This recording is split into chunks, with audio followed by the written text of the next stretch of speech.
umakyat dito, pinaniwala niyo sa akin, nagalit sa akin ang ama ko. How dare you insinuate na bumalik ka rito dahil anak ka ni Roberto? Bobby! Kasalanan mo ito. Kung hindi ka bumalik dito, hindi mangyayari ito! Mama? Nurse! Nurse! Ano nangyayari dito? Yung groom mo na aksidente, dinala sa ospital. Eh, di sasama ako sa ospital. Hindi ka namin kaano-ano, no? Tigil-tigilan mo ako sa pagbabait-baita mo, ha? Dahil never ka magiging parte ng pamilyang to. Huwag niyo pababayaan ang anak ko. Naasikaso na po namin siya. Pahinga na lang po kayo. Ang tigas din talaga ng ulo mo, no? Gusto mo talaga yung mga eksena pinapalayas ka? Ay, ha? Ano ba? Nagkakagulo na sila dahil sa'yo. Ano? Handa ka talagang sumira ng pamilya para lang sa pera? Huwag mo akong husgahan. Dahil ikaw ang muntik sumira sa pamilya ko. Wala naman ako sa sitwasyon na to, hindi dahil sa'yo eh. Talaga bang concern ka kay mama o umaacting ka lang? Naging mabait sa akin si Doña Hilaria. Kaya nag-aalala din ako sa kanya. Papera yung Eloisa na yan. Sa tingin ko po, mukhang mabait naman po si Luisa kasi hindi siya umiiwas kay Sir Bobby kasi nga may sakit. Sa tingin ko, mukhang gustong-gusto talaga rin siya ni Sir Bobby. Sa totoo lang, gusto ko na matuluyan yan si Mama eh. Kaso hindi pa tayo sigurado sa last will and testament niya. Kailangan siguraduhin natin na malaki yung parte natin. Bago natin ipag-pray kay Lord, nakunin na siya, di ba? Ay, naku, kinakalimutan mo. Grabe talaga yung mga manugang ni Doña Hilaria, ate. Sinasabi lang nila yung una tayong makailan. Yun na.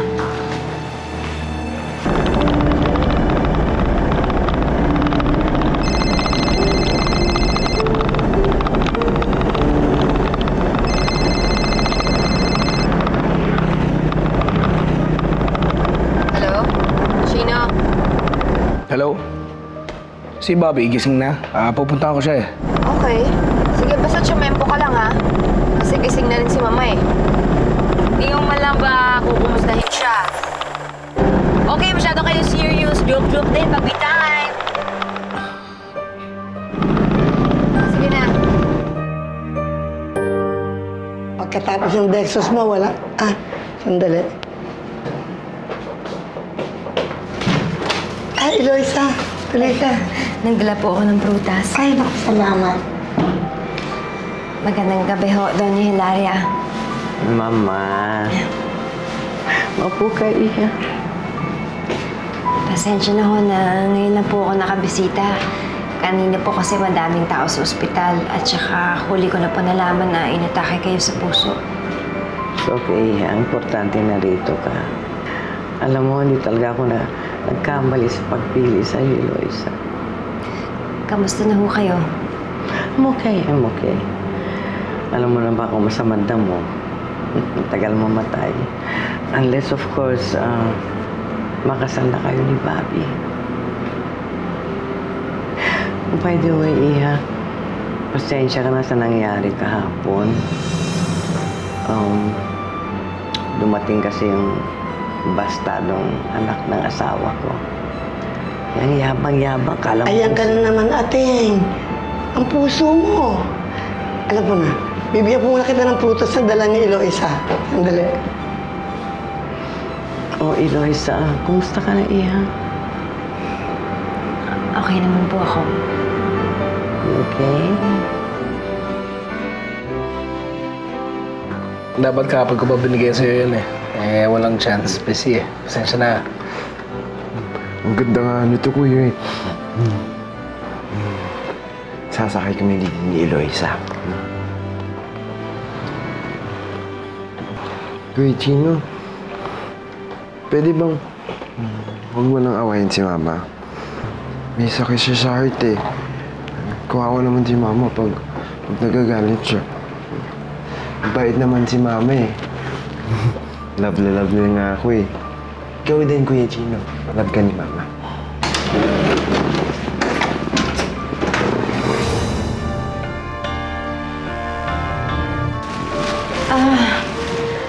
Babalik na lang ako. Wag! Eloisa, huwag ko umalis. Oo nga, huwag ka muna umalis. Hindi pa nga tayo nagkakakilala nung maayos, di ba? Ako nga pala si Lucio.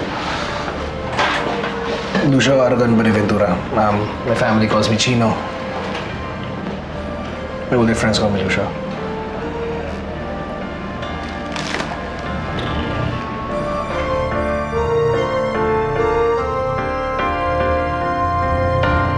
Mabait yan, Kuya Chino ko, Eloisa. Fruits! Bobby? Gusto mo ba? Gusto mo ibalatan kita? Sige. Prutas ako para sa'yo. Ganda naman ng kotse mo. Kuya Chino, ang sweet na yung girlfriend ko, parang ikaw.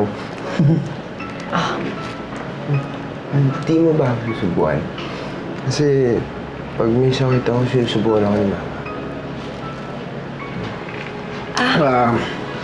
Labas muna ako, Bobby. Okay lang. May kailangan ka. Punta ko dun sa baba. Diyan lang ako. Para may time naman kayo mag-bond ng girlfriend mo, di ba?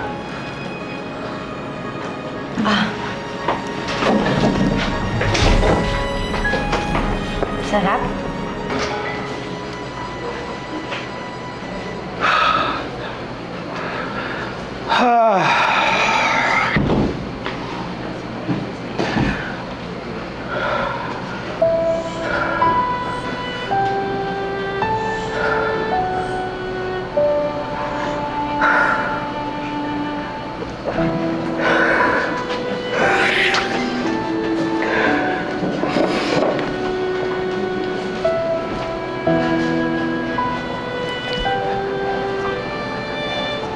Mila, dito ka pala. Akala ko mag-isa lang yung ate mo eh.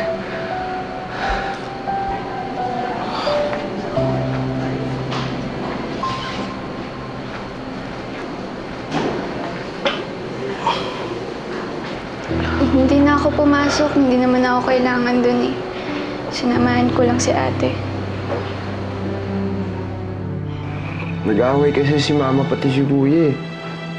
Naririnig ko na lang sumisigaw si Mama na, "Lumayas ka! Lumayas ka!" Bobby.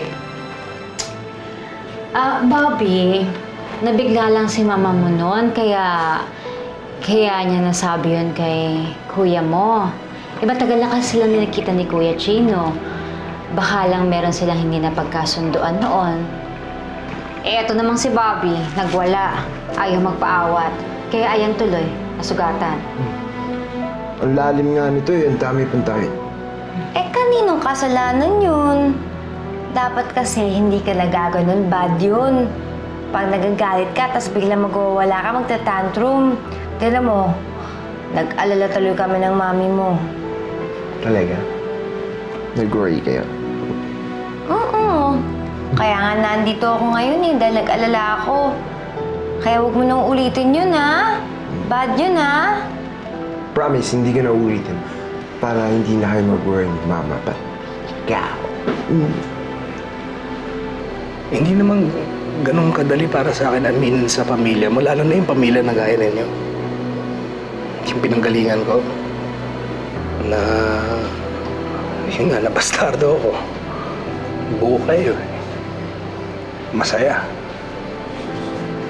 Eh ako, alam mo sa totoo lang, pagkasama ko kayo, alam mo yun, yung parang kahit sandili mula po palang kilala yung isang tao, parang ang tagal nyo na magkakilala, nakakalimutan ko yung pinanggalingan ko pagkasama ko kayo eh. At walang kinalaman ito sa nararamdaman ko para sa kapatid mo. Mahal mo pa rin si ate? Paano yung isang girlfriend mo?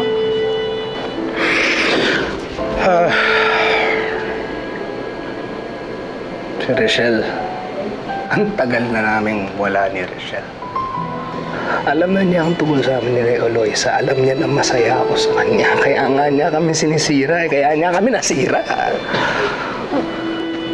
Pero hindi ganyan yung pagkasabi niya kay ate. Akala talaga namin may iba ka eh. Kaya nga siya pumayag. Kaya pumayag na ano? Pakasal sa kapatid ko. Ha? Para saan? Kapalit ang ano? Pera? Ha? Oo, pera. Kailangan na kailangan namin nun eh. Iniipit kami ni Doña Hilaria. Noong una, hindi pa sila magkasundo. Ang totoo niya, pumunta pa nga siya sa'yo para humingi ng tulong eh. Kahit nahihiya siya. Pero nung nakita ka niya, kasama mo yung Richelle na yun, kaya hindi na siya tumuloy. Kaya nung pagbalik niya, at nag-alok ulit si Doña Hilaria ng tulong, halos hindi na rin siya nagdalawang isip. Para din naman yun sa pamilya namin eh. Pero siguro kung alam niya na hindi totoo yung sa inyo ni Richelle, siguro nagbago yung desisyon niya.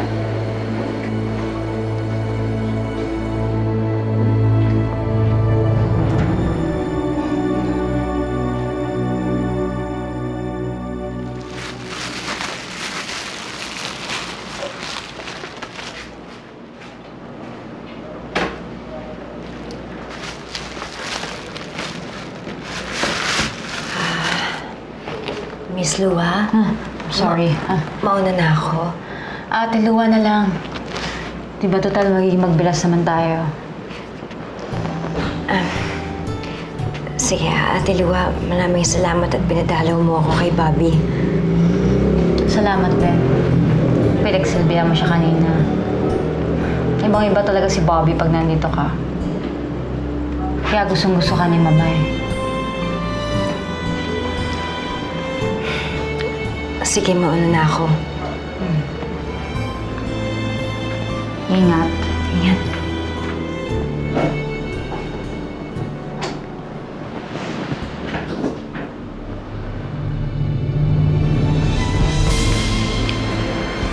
Mila? Ate?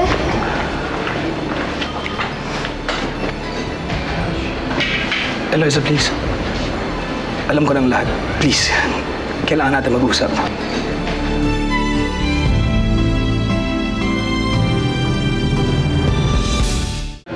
Eh di sana kung hindi ako umalit, di sana nasabi ko sa'yo lahat, di ba? Nasabi ko sa'yo kung saan ako nanggaling, kung sino talaga ako. Kung di lang ako umalis eh. Hindi sana tayo ginulo ng Richelle na to, di ba? Wala tayong magagawa. Nangyari nang nangyari, Lucio. Tapos na. Eloisa. At kahit hindi mo totoo yung sa inyo ni Richelle, yung sa amin ni Bobby, ayos na. Nakipagkasundo na ako kay Doña Hilaria. Kaya magpapakasal na kami ni Bobby.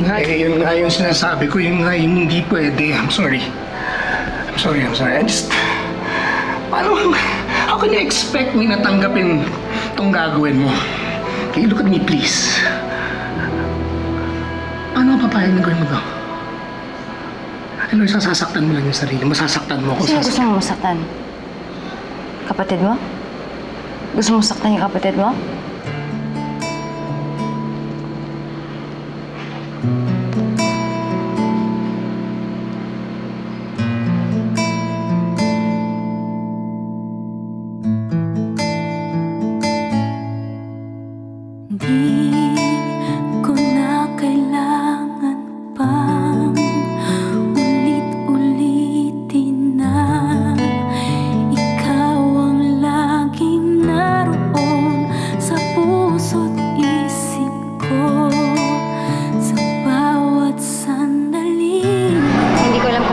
Salamat sa'yo. Kung wala lang sana ako appointment, imbitahin sana kita mag-lunch. Sige, maraming salamat na lang. Next time na lang. Ang sa akin, mas gugustuhin ko pa yung maging honest na sa akin. Sabihin na lang sa akin, hindi yung parang nagpaparamdam pa. Yung diretsahan na. Yung direct to the point. Ang puso ko na ang pintig ay bakit nga ba laging... Kapag kasunduan na ako kay Doña Hilaria, kakasal na ako. Sino gusto mo masaktan? Gusto mo masaktan yung kapatid mo? Kahit kailan, pagmamahal para sa'yo'y hanggang langit. At ang aking pag-ibig ay di magbabago. Dahil sa'yo, may sikat at makulay ang aking mundo.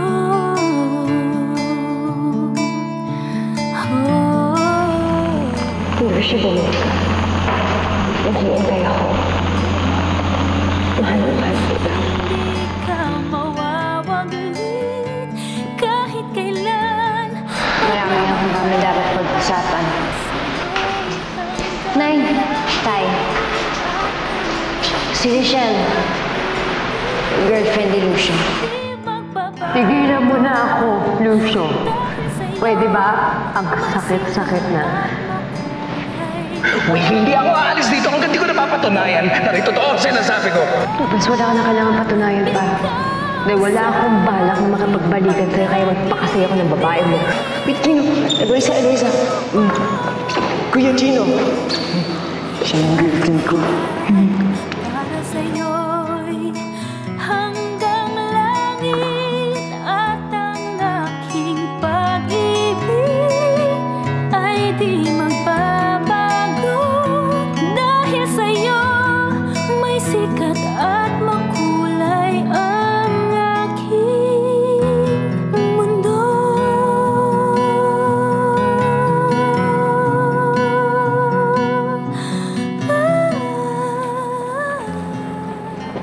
Hi, Ma. Hi, Margot. Mama. Pichi. Kuya Chino! Tingnan mo, ito yung bigay mo sa akin car. Ganda ba? Favorite ko yan. Ma, magpahinga na muna po kayo kasi baka mabinat po kayo. Margot, wala akong panahon magpahinga. Marami pa akong gagawin before the wedding. 2 araw na wala sa akin dahil sa mga aberya. Bakit? Akala mo ba hindi matutuloy ang kasal? Bobby, go upstairs na.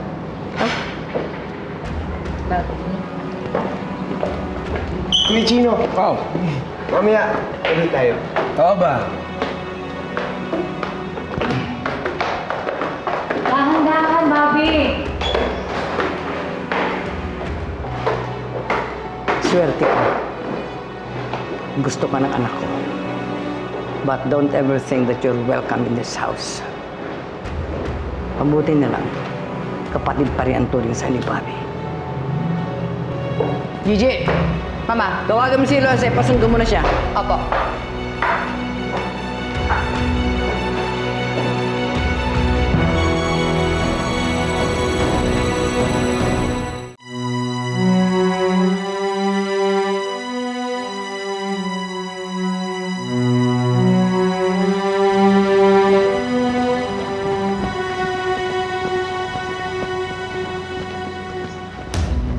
Chino, ano ba yung ginagawa mo? Bakit hindi ka nagsalita kanina? Paano ako magsasalita? Nandun si Bobby. Sa narinig mo naman siya, di ba? Pumayag na siya na dito ako tumira. Ang bihira naman, oh. Akala ko ba magtutulungan tayong dalawa? Ano ba? Ayaw mo matuloy yung kasal o ano? Siyempre, ayoko. Pero hindi naman natin basta-basta mababago yung isip ng mama niyo, di ba? Hindi, huwag kang mag-alala. Okay? Alam ko na kung anong gagawin ko.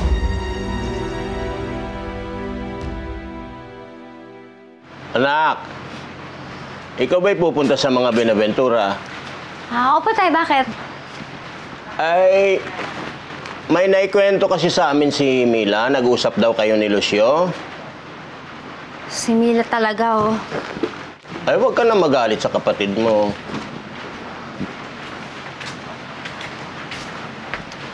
Tay, Ang gusto ko lang malaman, anak, tutuloy ka ba sa kasal ninyo ng babing iyon? Bakit hindi mo na lang kausapin si Lucio? Ayusin ninyo yung sa inyo. tay, alam ko kung gustong-gusto niyo si Lucio para sa akin. Pero kung ako ang tatanungin niyo, hindi na po ako sigurado. Napakadami na po nangyari at baka masaktan lang ho ako. Kami ang masasaktan sa gagawin mo, anak. Biruin mo, baka kasal ka sa isang may diferensya sa pag-iisip. Tay, kay Bobby ho, sigurado ako. Alam ko po na hindi niya kaya magsinungaling sa akin. At saka kay Bobby, wala na lang biglang susulpot at magugulo sa samahan naming dalawa.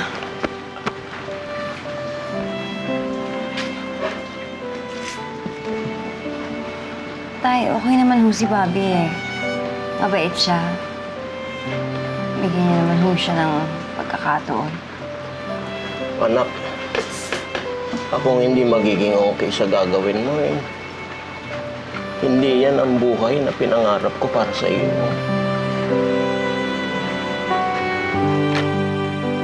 Kuya Egay! Kuya Egay, wait! Wait!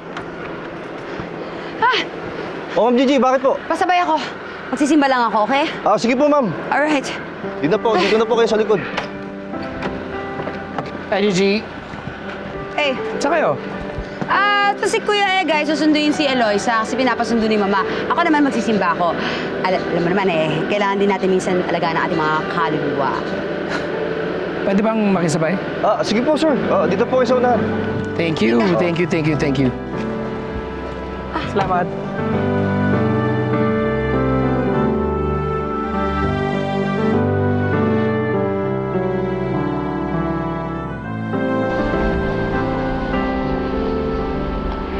Maraming salamat, Kuya Egay.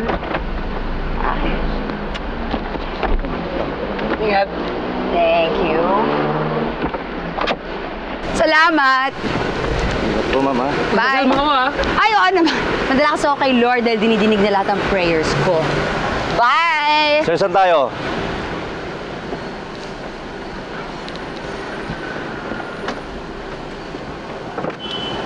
Diretso ka lang. Pag-usapan na lang. Ano kaya pa natin gagawin to?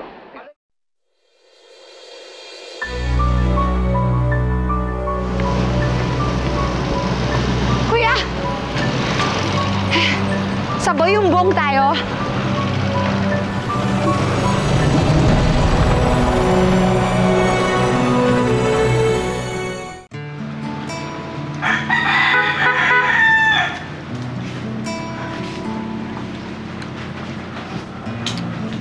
Nay, mauna na ho ako. Tay. Sige, mag-iingat ka. Sige po.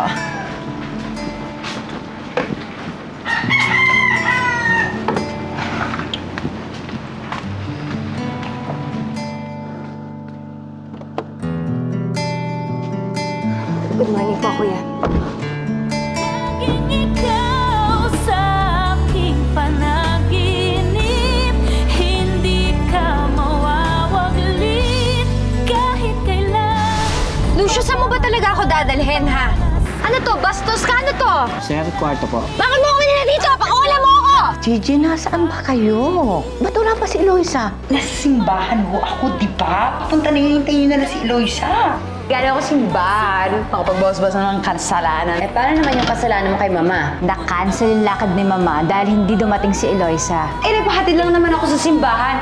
Kahit ano niyo pa si Chino, bilang sumabay siya sa amin. Si Chino ang dahilan kung bakit hindi nakarating si Eloisa. Kung gumagawa na siya ng paraan para hindi matuloy ang kasal. Anong paraan yan? Kung ano man yun, effective. Eloisa, hindi mo pa nga sinasabi sa akin yung totoo eh. Ano ba talaga nararamdaman mo para sa akin? Ano bang gusto mo marinig, ha? Na mahal din kita? Oo, mahal na mahal kita. Mahal na mahal.